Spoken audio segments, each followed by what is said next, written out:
Another part of Cory Booker's proposal is something called micro-stamping. Nate, tell us what micro-stamping is. Here in California, where we shoot this show, there has been a law. California instituted micro-stamping, I believe, in 2013. If I'm not mistaken, micro-stamping is the law, but it's not even actually a thing yet, right?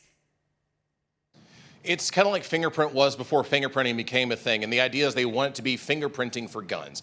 They want something in the gun that can micro-stamp the cartridge casing, that when it's ejected and they find a cartridge casing at a crime scene, they'll be able to tie it directly to a gun.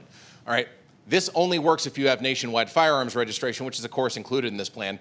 But again, firearms registration is one step away from firearms confiscation, which is something that you will never, ever be able to sell to people who live outside of these deep blue bastions who actually like to exercise their Second Amendment rights, whether it's for recreational purposes and or harvesting meat and or keeping them and their family safe. You're not going to be able to do that. Now, if you want to impose micro-stamping, fine, go ahead. You might catch some very incompetent criminals in the process. You'll catch the very incompetent criminals who don't do their homework before they go and commit a gun crime because they didn't realize they committed it with a micro-stamped gun. But there are even problems after that. So in order for it to work, you have to know that the micro-stamped gun belongs to the person.